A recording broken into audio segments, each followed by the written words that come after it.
रात्र 9वी. मोरी गाय. बारकू आला की नाही. आज त्याला मी दुपारी रागे भरलो होतो. एका गायीला तो मारीत होता.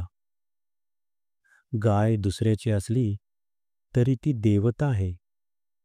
जा रे, बारकूला त्याच्या घरून आणा, श्याम म्हणाला. तो बाहेर बसला आहे ऐकत. आत यायला लाजतो आहे, शिवा म्हणाला. श्याम उठला व बाहेर आला. त्याने बारकूचा हात धरला. बारकू ओशाळला होता.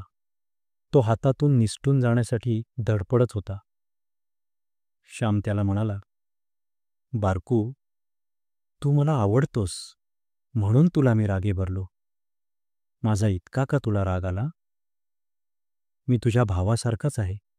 चल, आज मी आमच्या मोऱ्या गाईची गोष्ट सांगणार आहे. श्यामच्या प्रेमळ शब्दांनी बारकू प्रार्थनागृहात आला. श्यामच्या गोष्टीची सारी जण वाट पाहत होती. श्यामने सुरुवात केली. आमच्या घरी एक मोरी गाय होती. ती अजून माझ्या डोळ्यांसमोर आहे. अशी गाय आपल्या साऱ्या गावात नाही असे लोक म्हणत असत. खरोखर दृष्ट लागण्यासारखी ती होती. कशी उंच थोराड होती, गंभीर व शांत दिसे. आमच्या वडिलांचा 5 शेरांचा लोटा होता, तो भरून ती दूध देई. तिची कास भरदार असे. तिची नीट काळजी घेण्यात येत असे. माझी आई सकाळी उठली म्हणजे गोठ्यात जायची. मोऱ्या गाईला आपल्या हाताने चारा घालायची. मग तिच्या कपाळाला कुंकू लावी व तिची शेपटी आपल्या तोंडावरून फिरवी. गाय म्हणजे देवता. गाईला ही थोरवी बायकांनी दिली आहे. परंतु आज खरी गोपूजा राहिली नाही. तोंड देखली गोपूजा आहे. देखल्या देवा दंडवत असा प्रकार आहे. पूर्वी दुसऱ्याची गाय आपल्या अंगणात आली तर तिला काठी मारून हाकलीत नसत. तिला भाकरी वगैरे देत, मुठभर चारा देत. आज दुसऱ्याच्या गायीस जरा अंगणात येऊ दे की त्या गोमातेच्या अंगावर बसल्याच काठ्या. दुसऱ्याची गाय दूर राहिली. स्वतःच्या घरच्या गायीलाही पोटभर वैरण, वेळेवर पाणी मिळत नाही. रानात गावात जे मिळेल ते तिने खावे, कुठे घाणेरडे पाणी प्यावे. आज या गायीला आपण भीक मागायला लावले आहे, म्हणून आपल्यावर भीक मागायची पाळी आली आहे. जशी सेवा तसे फळ. गायीची सेवा जितकी करू तितके सुख व सौभाग्य येईल. माझी आई मधून गोठ्यात जायची. तांदूळ धुतलेले पाणी घंगाळात भरून तिला पाजायची. त्याला धुवण म्हणतात. हे थंड व पौष्टिक असते. दुपारी जेवायच्या वेळेस एक देवळातील गुरुवाचा नैवेद्य व एक गायीसाठी असे 2 नैवेद्य मांडण्यात येत असत. देवळातील नैवेद्य गुरव येऊन घेऊन जाई व गायीचा गायीला नेऊन देण्यात येत असे. त्याला गोग्रास म्हणतात. आई आपल्या हातांनी हा गोग्रास गायीला नेऊन देत असे. या मोऱ्या गायीचे आईवर फार प्रेम होते. प्रेम करावे व करवून घ्यावे. प्रेम दिल्याने दुणावते. आईला ती चाटायची. तिच्या मानेखालची पोळी आई खाजवी तसतशी मोरी गाय आपली मान वर करी. आईचा शब्द ऐकताच मोरी गाय हंबरत असे. मोऱ्या गाईचे दूध आईच काढीत असे. मोरी गाय दुसऱ्या कोणाला काढून देत नसे. ज्याने द्यावे त्याने घ्यावे असा जणू तिचा निश्चय होता.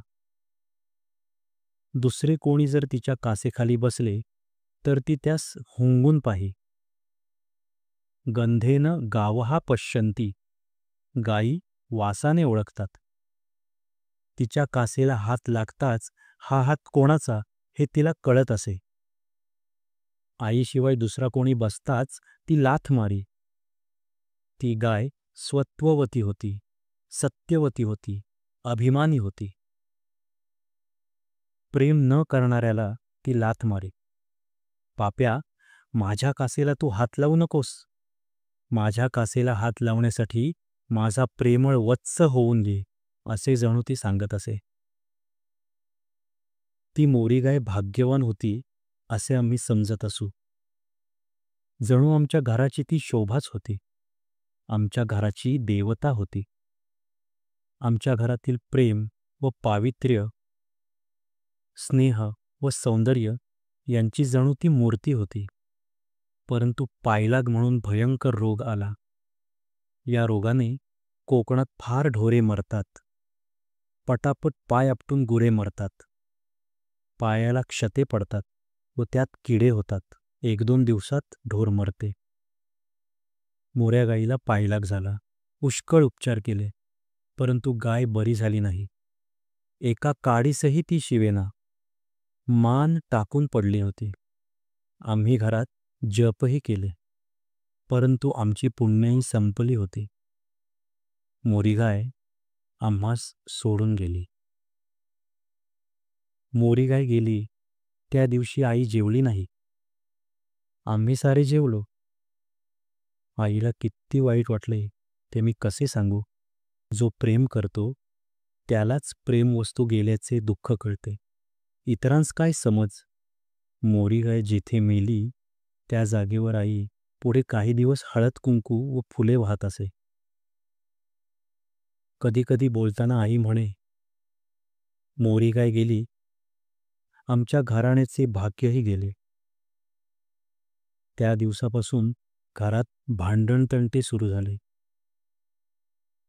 भरल्या गोकुळासारखे आमचे घर पूर्वी गावात दिसे, परंतु मोरी गाय गेल्यापासून अवकाळा आली. माझ्या आईचे म्हणणे खरे आहे, फार व्यापक अर्थाने खरे आहे.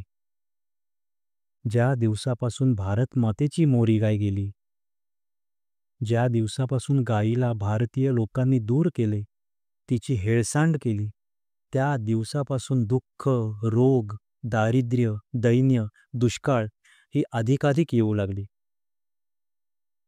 चरखा व गाय या भारतीय भाग्याच्या 2 आराध्य देवता, आधार देवता, या 2 देवतांची पूजा पुनरपी जोपर्यंत सुरू होणार नाही तोपर्यंत तरणोपाय नाही.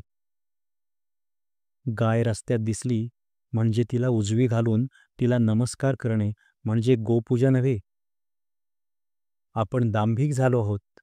देवाला नमस्कार करतो व भावाला छळतो. गायीलाही माता म्हणतो, परंतु तिला खायला प्यायला देत नाही. तिचे दूधही मिळत नाही. मिळाले तर रुचत नाही. खोटा वरपांगी नमस्कार करणाऱ्याला नरक सांगितले आहे, दास्य सांगितले आहे.